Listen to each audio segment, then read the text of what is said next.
সহযোগিতা করবো। কিন্তু আপনি কোনো এজেন্ডা বাস্তবায়ন করতে চান, আপনি যদি সেই তার আড়ালে পুরো ছাত্রদলকে জড়িয়ে করে ইউজ করতে চান, আমি বিনীতভাবে আপনাদের অনুরোধ জানাচ্ছি, দয়া করে এই কালচার তৈরি করবেন না।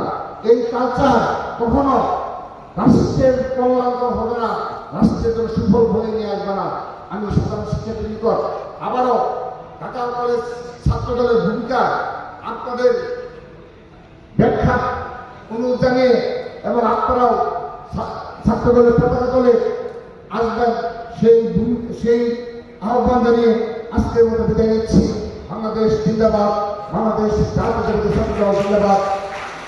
রাষ্ট্রপতি বীরত্ব মামলা হোক, মা মাত্র মানুষের নেত্রী, আবাসন দেশের নেত্রী বেগম খালেদা জিয়া জিন্দাবাদ। বাংলাদেশের অহংকার অবিশ্বাস্যভাবে রাষ্ট্রনায়ক জনাব তারেক রহমান জিন্দাবাদ জিন্দাবাদ। সবাইকে ধন্যবাদ। আল্লাহ হাফেজ।